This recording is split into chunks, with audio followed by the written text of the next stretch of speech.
All right, fellas, it's Rick the Stick reporting in with a real hot, quick, golden tidbit because I leave here in freaking 20 minutes. I don't have a lot of time, but I didn't want to freaking not have some freaking gems to sprinkle at you before the May 27th dissipates. You understand what I'm saying?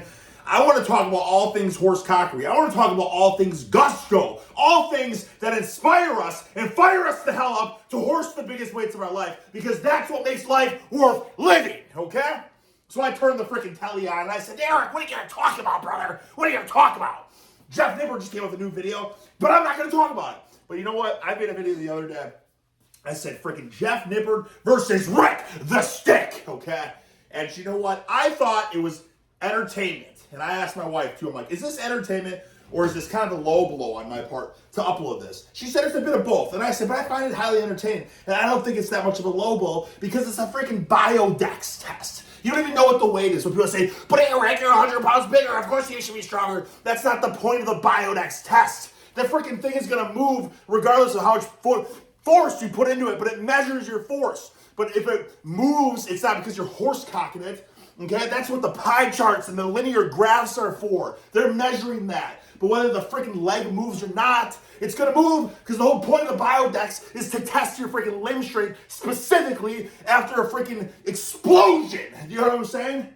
And then just a leg extension, that sucker's a leg curl too. And if you ever use the Biodex, you know it's one of the hardest tests because if you want true freaking results, you have to put your heart and your soul and you got to kick as hard as you can. Hence why Jeff's tendon ripped. But then I saw a comment, somebody said, oh, but Jeff walked it off and Rick the Stick tore his tendon and wobbled around for 9 months. Why do you think I had to wobble around? Why do you think Jeff walked it off? Okay, because he had a partial tear, okay? His freaking tendon, okay, and the bone was like this. Oh, partial tear, or what? Even a little bit through, whatever. Rick the Stick's tendon, okay, freaking, and hey, you know what I mean? Like you can deliver the low blow back to me. You can have, Jeff Nipper versus Rick the Stick. Jeff Nipper could squat, whatever, and then Rick the Stick can have the two bodies on his back and his knee explode. Oh, see? It ain't freaking comparable. My point is, fellas, I had a triple 100% tendon rupture. Dude, a stupid stunt done in front of 100,000 people at the Dallas Cowboys Stadium, okay? Adrenaline, not a good warm-up, not a good sleep, but we're gonna do this dumb stunt. And you know what? The tendon snapped. Why do you think I'm such a freaking proponent now of tensile strength? Tendon integrity. So that even if you're in the worst conditions and Johnny Pencil like jumps on your back and Johnny Pencil like number 2 jumps on your back, okay, that you'll be able to freaking hoist them if you need to without having a tendon rupture on you. But why did Jeff wobble off and Rick the Stick had a crutch around? Because Rick the Stick had a tendon rip off the bone on one side, rip off the bone on the other side, and rip all the way through. Triple tendon explosion. And that video that you saw of Rick the Stick on the Biodex was freaking during rehab, okay? When my tendon was still not grizzled and dense. You know what I'm saying? Freaking fresh and raw. They were testing the might of a fresh, raw, surgically repaired tendon. And he saw the gusto that I brought into it. Because it doesn't matter whether you're horse cocking 800 pounds or horse cocking a physical therapy rehab test. It doesn't matter what you do, it's how you do it. It doesn't matter the weights you lift, it matters the freaking energy and the spirit that you bring day in and day out. And that's what makes you freaking, that's what makes life worth living right there. You know what I'm talking about? It's that freaking fight, okay? Who are you fighting? Are you fighting Johnny Pencil? Like, no, you're fighting yourself. It's freaking mano y mano. Me versus the man in the mirror. I gotta beat you. Whatever it takes, day in and day out, I'm bringing my best foot forward because I don't want to take steps back. But you know what? Sometimes you take steps back when things explode on you, when you have a freaking rupture, you tear your ACL, you tear your meniscus, you get freaking tendonitis, you get some injuries. That's 10 steps back. Nobody wants that. And that's freaking why you have to do isometrics. That's why you have to focus on mobility. You know what I'm doing now? Okay? First time in forever, I'm focusing on mobility now. Hey, if there's anything to take out of this video, you say, Ricky, Sticky, Ricky, what's this video even about? Okay? I don't know. You see here, I said that's what it's going to be about. This was the icebreaker, but we ain't even talking about it. What we're talking about right now, right here and right freaking now, okay, is what can you do to better yourself? What am I doing to better myself so that we can keep horse cocking till the day we freaking die? And that's a long time because modern medicine has come a long way and it can extend our lives. And people say, but Ricky, Sticky Ricky, the life expectancy is only getting shorter. That's for the freaking sedentary pencil necks that don't take their health seriously, don't horse cock weights. You know what I'm saying? You are not that person, okay? You are not that person. So what should you do? You go to the freaking gym. Yes, you want to horse the biggest weights of your life. You want to make some progress. You want to hit some PRs. But you know what you should do? You should take 5 freaking minutes. 5 minutes. Do a freaking very quick warm-up, okay? Do some freaking shoulder mobility stuff. Do some freaking external rotations, okay? With a cable or a band, you know, freaking 2 sets of 15, whatever. You know what I mean? Freaking Spider-Man stretch, you know, figure 4 stretch with the hips, right? Stretch your pecs, stretch your shoulders. Look, freaking doorway. Oh, what am I gonna do right there? I'm stretching it all out, okay? 5 minutes. You don't have to be a freaking yoga mastermind. Give it 5 minutes, and then you go, and all of a sudden, you know what? Oh, your freaking back squats feel a lot better. Oh, bench feels better, okay? Little things like that. And here's a freaking extra homework, extra credit thrown at you. When you finish the workout, do 5 minutes of a cool down, basically. Stretch out. Dead hangs, or freaking stretch it out, or freaking, you know, do some hip openers or some freaking foam rolling or something like that. You know what I mean? Just a little soft tissue work.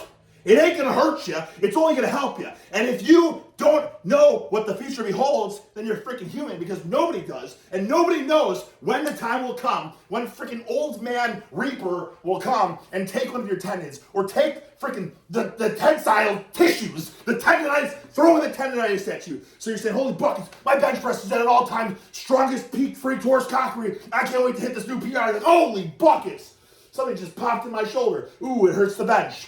Oh, that 500-pound PR, you know, that's freaking out the window. 400 pounds, forget about it. Now you're at 3 plates, 2 plates. Johnny, 1 plate. Is that what you want? No. So you take that freaking warm-up seriously, okay? And I'm speaking from the heart and speaking from the soul. You're like, Ricky, Sticky, how did you even get to this point in the video? Okay, because we talked about the freaking Dick De La Stick versus Jeff Nippard video. Why did I make that video? Because I was freaking scrolling through YouTube and I saw he did a Biodex test. I was like, oh, sick. He did the Biodex. I did the frick. I did the Biodex test as well. You know what I mean? I was like, and I even said, I have footage where I did the Biodex test. This was years ago. I uploaded it to YouTube. And I said, this would be funny. Let's just splash these together. But if anyone's taking that to heart and taking that to soul, like, how could you, Sticky Ricky? How could you do this? Come on, bro. It ain't that freaking serious. Like I said, you can return the favor on me. Dick the Stick freaking gets mobbed by Tommy Toothpick, who's squatting, you know what I'm saying? If you want to freaking, but you know what? Jeff's fine. He said he partially tore the tendon and he walked it up. You know what? Rick the Stick only has 2/3 of a tendon on this freaking side from when I had ACL meniscus surgery, okay? So you got freaking 2/3 of a tendon on this side. On this side, this thing was minced hamburger meat, you know what I'm saying? Sewn back together with freaking cheesecloth, you know what I'm saying? So yeah. You can walk it off when it's a little freaking tear, but that's the thing. The little freaking tears, yeah, like Jeff said in the video, might not feel right, but it's not like, oh, that really hurts. No. You know when you can't walk it off is when the shit is severed from the bone, and how could you walk it off? Because your shit's not connected to the bone. So how can you walk when your shit's not connected to the bone? Think about that, okay? Think about that. Holy buckets. Okay, let's watch this video. I'm running out of time here, all right? Let's freaking do this here. This better not. Come on. Come on now. Let's go, baby. What the frick is this? What the frick is this? This ain't right. What is this? Here, booyah, boo. I said, hey, you know what's a freaking test of peak free torse cockery? I remember seeing a man by freaking Dmitry Klokov, and I didn't know what the weight was. I just typed in Dmitry Klokov or Klokov press, okay? And this came up here, 495-pound push press. So let's watch that together, because we want to see some horse cockery here. Isn't that what we all freaking tuned in for? Isn't that at the end of the day what makes life worth living? Hoisting humongous loads. Let's go! He's got no belt on, by the way. Techno dance music. Yeah, see it? Grunts and groans. Ah! If you're not grunting and going like that before a lift, are you freaking trying? Are you expecting yourself, priming your nervous system, priming the freaking animalistic instincts to hoist this weight?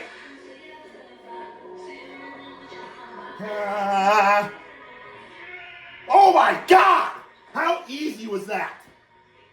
Holy buckets, with the husband and wife watching behind, they're saying, holy buckets. Effortless horse cockery. You can't seriously watch that lift and tell me that that is not badass. You can't watch that lift and tell me that that is not what we all aspire for, okay?